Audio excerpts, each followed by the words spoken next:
আসসালামু আলাইকুম। ইরানের ঘটনায় বাইডেন প্রশাসনের মুখে কলু। এটা আসলেই তাই।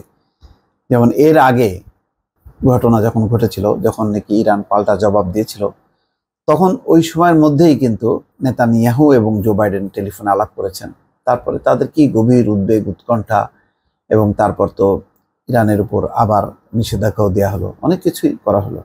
এবং যুক্তরাজ্য প্রতিক্রিয়া দিল, ফ্রান্স প্রতিক্রিয়া দিল, মানে একেবারে ঝড় উঠলো রীতিমতো। কিন্তু ইরানের এই যে সর্বশেষ যে ঘটনা ঘটলো, এটার ব্যাপারে কিন্তু নিশ্চুপ হয়ে আছে, মনে হচ্ছে এটা কিছুই না। এখন জানি না এটা কোন কূটনীতির অংশ। হয়তো এমন হতে পারে, যেহেতু এটা অনেক হয়েছে, সুতরাং আর উত্তেজনা যাতে না বাড়ে।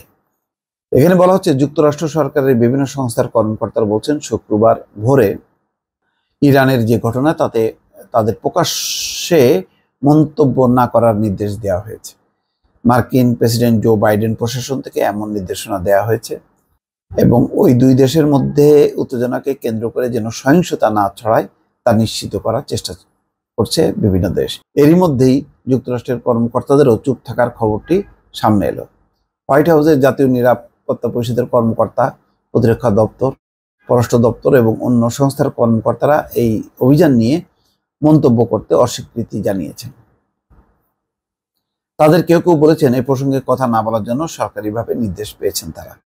এই মার্কিন কর্মকর্তা আশা করছেন, 1 এপ্রিল থেকে শুরু হওয়া এই পাল্টাপাল্টির ঘটনা গত শুক্রবারের ঘটনার মধ্য দিয়ে শেষ হয়েছে।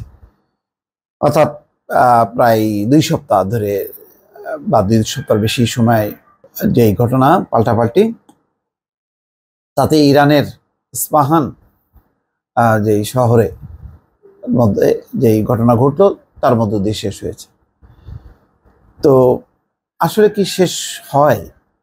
মানে যেভাবে সিরিয়ার দামেস্কের ঘটনা ঘটানো হলো, তারপরে ইরান যেভাবে জবাব দিল, তার আবার পাল্টা জবাব দিল, এটা তো কোনো শেষ নেই। এছাড়াও তো অপ্রকাশ্য নানা রকম মানে অভিযান চলছে। সেই অভিযানে কিন্তু প্রচুর ইরানের কর্মকর্তারা মারা গেছে।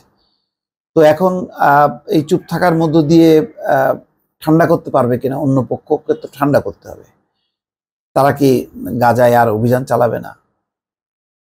মানে নাকি এই দিকটা বন্ধ রেখে এখন আবার ওই দিকে যদি তারা করে, তাহলে কোনো সমস্যা নেই। আর ওইদিকে যে তারা একের পর এক অভিযান চালাচ্ছে, এই এত মানুষ না খেয়ে আছে, ক্ষুধার্ত, তার মধ্যে আবার যেই ঘটনাগুলো ঘটছে একের পর এক, তাতে প্রচুর হতাহতের সংখ্যা বাড়ছে। এই ব্যাপারটাও তো তাদেরকে নিবৃত্ত করার ব্যাপারে কোনো পদক্ষেপ নেই। এর মধ্যে ফিলিস্তিনকে যে পূর্ণ সদস্য পদ দেয়া ক্ষেত্রে, সেটাও বাগড়া দিয়ে দিল মার্কিন যুক্তরাষ্ট্র।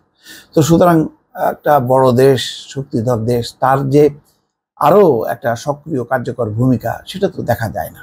সুতরাং যখন নাকি এক পক্ষের ব্যাপারে খুব সরব থাকলো, কিন্তু অন্য পক্ষ একটু নড়াচড়া করলে বা পাল্টা জবাব দিলেই তখন মাথা খারাপ হয়ে যায় কেন মার্কিন যুক্তরাষ্ট্র এবং পশ্চিমাদের? এটা একটা প্রশ্ন কিন্তু থেকেই যাচ্ছে।